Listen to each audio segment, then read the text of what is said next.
Good evening friends. இந்த வீடியோவில் நம்ம இன்றைக்கி நிஃப்டி 50 அண்ட் சென்செக்ஸ் அதுக்கான போஸ்ட் மார்க்கெட் ரிப்போர்ட் பார்க்கலாம். இன்றைக்கி நம்ம Gift Nifty and US futures market, Asian market எல்லாமே டவுனில் தான் இருந்தது காலையில். பாருங்கள், நான் காலையில் செக் பண்ணும்போது இந்த டவ் ஃபியூச்சர்ஸு, நாஸ்டாக் ஃபியூச்சர்ஸு எல்லாமே டவுனில் தான் இருந்தது. அதுக்கேற்ற மாதிரி ஏஷியன் மார்க்கெட்டு, நிக்கி, ஆங்ஷங்கு, ஷாங்காய் கம்போசிட் எல்லாமே டவுனில் தான் இருந்தது. நம்ம மார்க்கெட்டும் ஓப்பன் ஆனது ஒரு 192 பாயிண்ட் டவுனில் தான் ஓப்பன் ஆச்சு. ஏன் ஓப்பன் ஆச்சுன்னா, க்ரூட் ஆயில் வந்து நான் காலையில் பார்க்கும்போது 99, 100, 102 Brent crude oil, US Brent crude oil வந்து 102, இப்போவும் அது 102 தான் ட்ரேட் ஆகிட்டுருக்கு. ஸோ அதனால் மார்க்கெட் ஓப்பன் ஆகிறது எல்லாமே பெரிய பெரிய கேப் டவுன் ஓப்பனிங்காக இருக்குது. அதாவது ஒரு நாள் ட்ரேட் ஆகக்கூடிய அந்த வேல்யூ, அந்த பாயிண்ட்டு கேப் டவுனாகவே கிடைக்குது. அதோடு நின்று போதா? அதுவும் இல்லை. எஃப்ஐஎஸ் சரியாக செல் பண்ணிக்கிட்டே இருக்காங்க. பாருங்கள், இன்றைக்கி 488 பாயிண்ட்டு. நான் ரொம்ப வருஷத்துக்கு அப்புறம் நிஃப்டி 50 இவ்வளோ 2% இறங்குறது இந்த ஒரு 2-3 வருஷத்தில் இதுதான் ஃபஸ்ட் டைம் நான் நினைக்கிறேன், எனக்கு தெரிஞ்சு. ஏன்னா நான் இந்த மாதிரி 2% வந்து இன்ட்ராடே டைமில் வந்து மார்க்கெட் வந்து டவுனில் முடிஞ்சது இப்போ தான் நான் ரொம்ப வருஷம் கழித்து பார்க்குற மாதிரி தான் எனக்கு நிஜமாலுமே தோணுது. ஏன்னா இந்த மாதிரி ஃபாலு வரும், 400 பாயிண்டெல்லாம் டவுன் வரும். ஆனால் அந்த 400 பாயிண்ட்டு டவுனு கடைசி நேரத்தில் ஒரு ரெக்கவரி ஆகி ஒரு ஜஸ்ட் 230, 240 அப்படி தான் வரும். ஆனால் இன்றைக்கி 488 பாயிண்ட்டு அப்படியே டவுனு. எனக்கு ரொம்ப அதிசயமாக தான் இருக்குது. நிஃப்டி 50 இப்படி ட்ரேட் ஆகுது அப்படின்ட்டு. பேங்க் நிஃப்டி எல்லாம் இன்றைக்கி செம அடி. ஏன்னா ஃப்ரைடேனாவே நான் நேற்றே சொன்னேன், ஃப்ரைடேனாவே நம்ம மார்க்கெட்டு ஆகவே ஆகாது. பத்தாவதுக்கு க்ரூட் ஆயில் கனாபினான்னு ஏறிக்கிட்டே இருக்குது. 2 நாளைக்கு முன்னாடி தான் $83 இருந்தது, அப்புறம் $86 இருந்தது, அதுக்கப்புறம் 102 வந்தது, அப்புறம் 98. இன்றைக்கி நான் 99 பார்த்தேன், இப்போ பார்த்தா 93 ட்ரேட் ஆகுது. நம்ம மார்க்கெட் இன்றைக்கி முழுக்க டவுன் ஆனதுக்கு காரணம், எஃப்ஐஏ செல் பண்ணுறதுக்கான காரணம் எல்லாமே சேர்த்து சுருக்கமாக சொன்னால், யூஎஸ் பிரெண்ட் க்ரூட் ஆயில் வந்து $100 மேலே ட்ரேட் ஆகுது. அது ஒரு மைனஸ் பாயிண்ட்டு. எப்போவுமே எஃப்ஐஏ செல்லிங் பண்ணிக்கிட்டே இருக்காங்க. குளோபல் இண்டெக்ஸு, மார்க்கெட்டு எல்லாமே பயங்கர வீக்னஸாக இருக்குது. இன்ட்ரெஸ்ட் ரேட் ஃபியர் வந்து யூஎஸ் மார்க்கெட்டில் இருக்குது. அதனால் அங்கேயும் இறங்கிக்கிட்டே இருக்குது. இன்றைக்கி வெள்ளிக்கிழமை, அதனால் எல்லாருமே கண்டிப்பாக அடுத்த 2 நாளில் என்ன நடக்கும் அப்படின்றது தெரியாமல் எல்லாருமே இன்றைக்கி ப்ராஃபிட் புக் பண்ணுவாங்க. நம்மளோட ருப்பி என்னதாங்க, இதுக்கு ஏங்க நம்ம கவர்மெண்ட் எந்த ஸ்டெப்புமே எடுக்க மாட்றாங்க? இந்த பாருங்களேன், அநியாயத்துக்கு நேற்று இருந்த அந்த வேல்யூவை தாண்டிடுச்சு. நேற்று 92 கிட்ட பார்த்தோம். அது வரைக்கும் பாருங்கள், 92, $189. இன்றைக்கி 92, $363. இது இப்படியே போயிட்டு இருந்தால் நம்ம ரூபாயோட மதிப்பு அடி பாதாளத்துக்கு போயிடும் போல இருக்கு. 100 போய் தொட்டுருவான் போல இருக்கு. டாலர் வந்து இங்கே ஸ்ட்ரென்த் ஆகுது, இவன் ஸ்ட்ரென்த் ஆகுறதுனால கோல்டு குறையுது. அது நமக்கு புரிஞ்சிக்க முடியுது. எல்லா கரன்சியுமே நல்லா தான் இருக்குது, நம்மளது மட்டும் ஏன் இவ்வளோ படுகேவலமாக போகுது? ஏன் கவர்மெண்ட் எந்த ஸ்டெப்ஸும் எடுக்க மாட்டுது? ஒன்றுமே நமக்கு புரியல. இது ஏன் இப்படி குறையுது? அதையாவது சொல்லலாம் இந்த ஆர்பிஐ கவர்மெண்ட்டு. இது இந்த மாதிரி குறையிறதுக்கு என்ன ரீசனு அப்படின்னு. எந்த ஒரு வேர்ல்டில் என்ன ஒரு ஈவெண்ட் நடந்தாலும் நம்ம மார்க்கெட்டும் இறங்குது, நம்ம ரூபாவோட மதிப்பும் இறங்குது. அவ்வளோதான் பொழுது நம்ம வேர்ல்டில் நம்மளோட மதிப்பு. அப்படி தான் எனக்கு தோணுது. பாருங்களேன், எங்கே எவனுக்கு எந்த பிரச்சனை வந்தாலும் நம்ம மார்க்கெட் இறங்கும், நம்மளோட ரூபாவோட மதிப்பும் இறங்கும். அப்போ இன்ஃப்ளேஷன் என்ன ஆகும்? அப்புறம் எல்லா பொருளையும் விலைவாசி என்ன ஆகும்?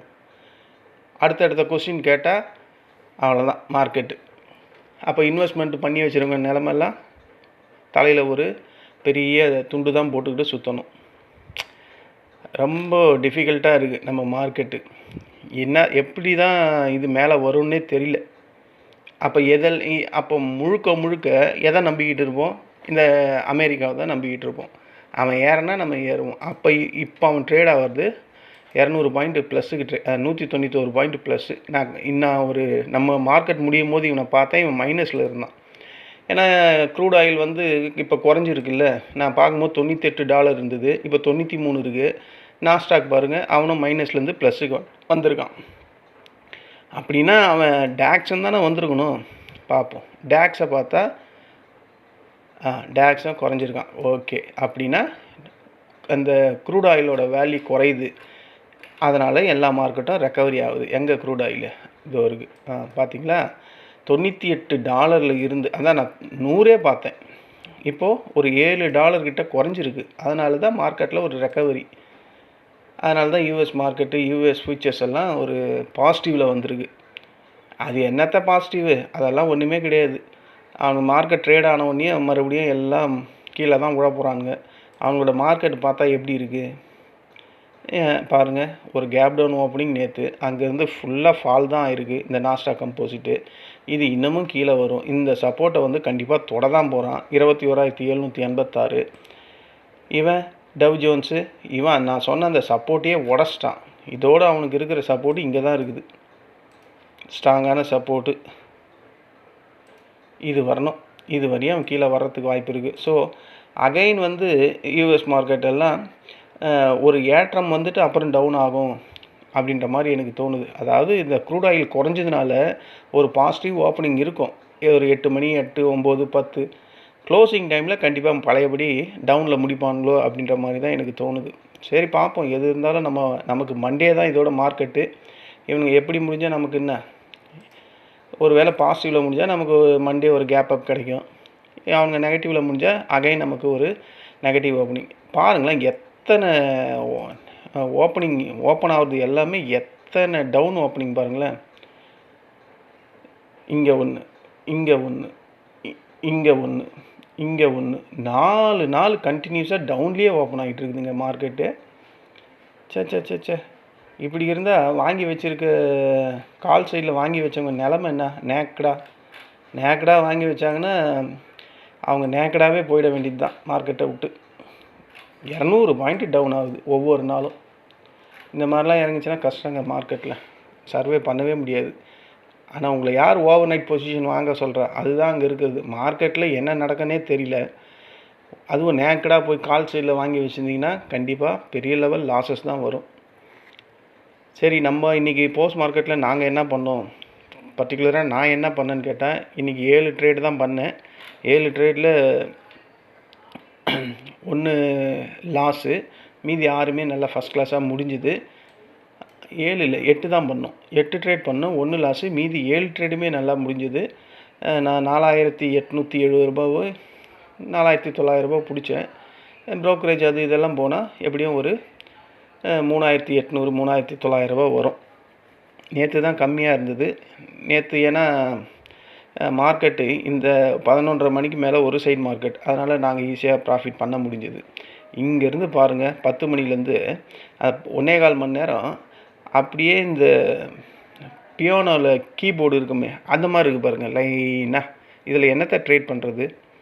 இங்கே தான் அதுக்கப்புறம் தான் சூடு பிடிச்சிது மார்க்கெட்டில். இங்கே அதுக்கப்புறம் ப்ராஃபிட் பண்ண ஆரம்பிச்சிட்டோம். ஸோ இன்றைக்கி எனக்கு ப்ராஃபிட் நல்லபடியாக தான் முடிஞ்சுது. ஃப்ரைடே இந்த ட்ரேடிங் டேவோட கடைசி நாளில் சென்செக்ஸ் இது தான் நான் பண்ணது. இதில் ஒரு 8 கால் பண்ணேன், 1 ஃபெயிலியர், 7 சக்ஸஸ்ஃபுல்லு. இன்றைக்கி எல்லாமே 2 லாட்டு தான் பண்ணேன். இல்லைனா பெரிய லெவல் 7,000 8,000 வந்திருக்கும். ஏன்னா ப்ரீமியம்லாம் கண்டபடி இருக்குது. அவ்வளோலாம் கொடுத்து ட்ரேட் பண்ணி மாட்டிக்கிச்சுன்னா வம்புன்ட்டு 2 லாட்டு தான் எடுத்தது. சென்செக்ஸில் பார்த்தா இன்றைக்கி சென்செக்ஸில் 2 கால் கொடுத்துருந்தேன். இது ஸ்டார்டிங்லேயே கொடுத்தேன். இந்த கால் வந்து இது ஸ்ட்ராங்காக ஒரு பியரிஷ் இருக்குது, அதுக்கப்புறம் அது இன்னும் இறங்கிறதுக்கு வாய்ப்பு இருக்குன்ற மாதிரி. இது பாதிலே பார்ஷியல் ப்ராஃபிட் புக்கிங் மாதிரி பண்ணிட்டாங்க ஃப்ரெண்ட் சர்க்கிளில். ஸோ இதில் ஒரு $1,200 கிட்ட வந்திருக்கும். அதுக்கப்புறம் எங்கே எடுத்தோம்னா இந்த கால் எடுத்தோம் 12 காலுக்கு. இந்த 12 கால டச் அதாவது அந்த சப்போர்ட்டை ஸ்ட்ராங்காக உடச்சி கீழே ஸ்ட்ராங்கான பியரிஷ் வந்து நிற்கிது இல்லை, இந்த சப்போர்ட்டை ஸ்ட்ராங்காக உடச்சி ஒரு பியரிஷ் கேண்டில் இந்த மாதிரி வந்து நின்னாவே, நான் என்னுடைய ஐடியாவே அப்படி தான். ஸ்ட்ராங்காக ஒரு பியரிஷ் கேண்டில் இந்த மாதிரி வந்தால் அடுத்த கேண்டில் பியரிஷ் தான் அப்படின்றது என்னுடைய கணிப்பு. அது எப்போவுமே சக்ஸஸ் பண்ணிக்கிட்டே இருக்குது அந்த கணிப்பு. அதனால் இதில் கொடுத்துட்டேன் ஸ்ட்ராங்காக கீழே தான் போகுன்னு.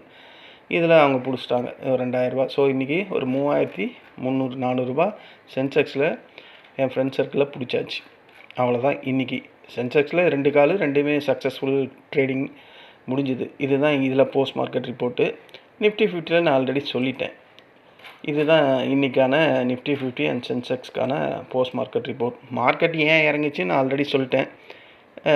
க்ரூட் ஆயில் பிரச்சனை, FII selling, global market weakness, interest rate fear US மார்க்கெட்டில், ப்ராஃபிட் புக்கிங், இன்றைக்கி ஃப்ரைடே லாஸ்ட் ஒர்க்கிங் டே, அதனால் எல்லாருமே வந்து கண்டிப்பாக பொசிஷனை க்ளோஸ் பண்ணுவாங்க. ருப்பி வந்து படுகேவலமாக வீக்னஸாக இருக்குது. ஸோ எஃப்ஐஐ செல் பண்ணுறதுக்கு இன்னும் தூண்டுகோலாக இந்த ருப்பி வீக்னஸ் வந்து அவங்கள இன்னும் அதிகப்படியாக செல் பண்ண தூண்டிக்கிட்டே இருக்குது. அதனால தான் மார்க்கெட்டில் பாரபட்சம் இல்லாமல் செல் பண்ணிக்கிட்டே இருக்காங்க எஃப்ஐஎஸ். என்ன தான் டிஐஎஸ் ஈடு கொடுத்தாலும் ஒன்றும் முடியல. அவன் ஆட்னி இறங்கிட்டே தான் இருக்கிறான்.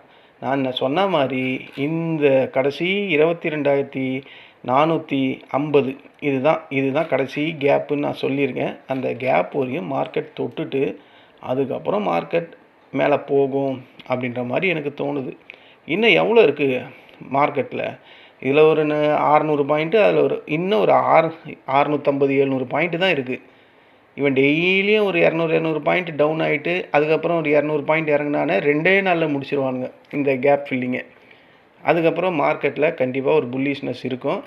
அதுக்குள்ளே இந்த வார் ஏதாவது ஒரு அக்ரிமெண்ட் வந்துருமா, சீஸ் ஃபயர் வந்துருமா, இல்லை இவனுங்கள் தான் உக்ரைன் ரஷ்யா மாதிரி நாங்கள் ரொம்ப நாள் ஜவ் மிட்டாய் மாதிரி சண்டை போட்டுக்கிட்டு இருக்க போகிறோம். இவங்க சண்டை போட்டுக்கிறத பற்றி பிரச்சனையே இல்லை, எப்படியோ ஒளிஞ்சு போங்கன்னு விட்டுடலாம். இந்த ஆல்மோஸ்ட் கடல் இதுவை போட்டு மூடி வச்சுக்கிட்டு இம்சப் பண்ணிக்கிட்டு அதுதானே நமக்கு தலைவலியாக இருக்குது. எவ்வளோ பிரச்சனை. நான் எங்கள் வீட்டில் கேஸ் புக் பண்ணுறதுக்கு அந்த ஐவிஆர் நம்பருக்கு ஃபோன் பண்ணால் அந்த நம்பருக்கு ஃபோன் பண்ணால் அந்த நம்பர் செத்து போச்சா, உயிரோடு இருக்கா, ஒன்றுமே இல்லைங்க, சைலண்ட்டாகவே இருக்குதுங்க அந்த நம்பரு. நானும் 3 நாளாக ட்ரை பண்ணிக்கிட்டு இருக்கேன்.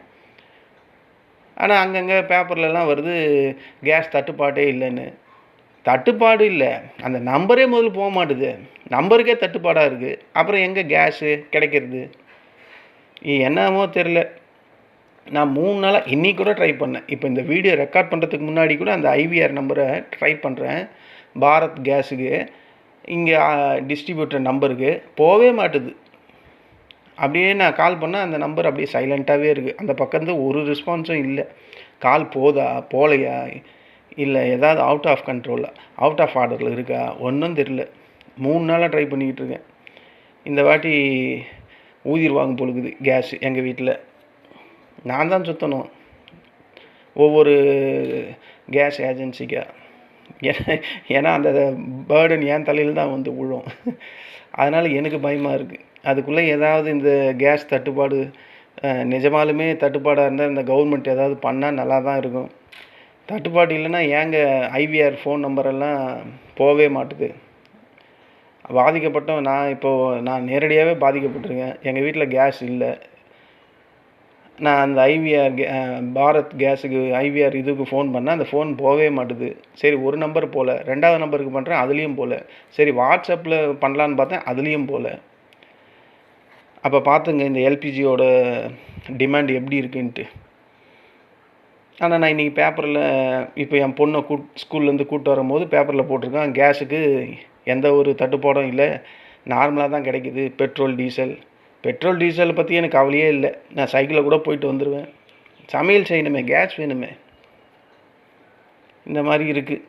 யார் இதுக்கு பதில் சொல்ல போகிறான்னு தெரில. இல்லை கிடைக்குமா கிடைக்காதானும் தெரில. ஏதாவது ஒரு ரெஸ்பான்ஸ் சொல்லலாம்ல. இல்லைங்க, இது சண்டை நடக்கிறது 5ஆம் கிளாஸ் படிக்கிற பையனுக்கு கூட தெரியும். அதுக்கு மேலே அங்கே என்ன நடக்குது, கேஸ் கிடைக்குமா கிடைக்காதான்னு அதில் சம்மந்தப்பட்ட யாராவது ஒரு அதிகாரிங்க சொன்னால் தானே டிவியில், அப்போ தானே தெரியும் ஜனங்களுக்கு என்ன நடக்குது. சரி, நம்ம இன்னும் ஒரு 2 நாள் வெயிட் பண்ணலாமா, இல்லை 1 வாரம் வெயிட் பண்ணலாமா, இல்லை கிடைக்குமா கிடைக்காதா, இல்லை பழையபடி கிருஷ்ணால் வாங்கி அந்த பம்ப் ஸ்டவ்வை யூஸ் பண்ணலாமா, இல்லை அதையும் தாண்டி வெறுவு கடைக்கு போயிடலாமா, ஏதாவது சொன்னால் தானே. எதையுமே சொல்ல மாட்டுறாங்க. ஒவ்வொன்றையும் நம்மளா ஈகுச்சு பண்ண வேண்டியதாக இருக்குது. ஐயோ, இதை பேச ஆரம்பித்தாவே எனக்கு டென்ஷன் தான் ஆகும். சரி ஃப்ரெண்ட்ஸ், இதுதான் இன்றைக்கான போஸ்ட் மார்க்கெட் ரிப்போர்ட்டு. நம்ம மண்டேக்கான ப்ரீ மார்க்கெட் ரிப்போர்ட்டை இன்றைக்கி யூஎஸ் மார்க்கெட்லாம் முடிஞ்சதுக்கப்புறம் நான் போடுறேன். இந்த வீடியோ உங்களுக்கு பிடிச்சிருந்தா என்னுடைய சேனலை சப்ஸ்கிரைப் பண்ணுங்கள்.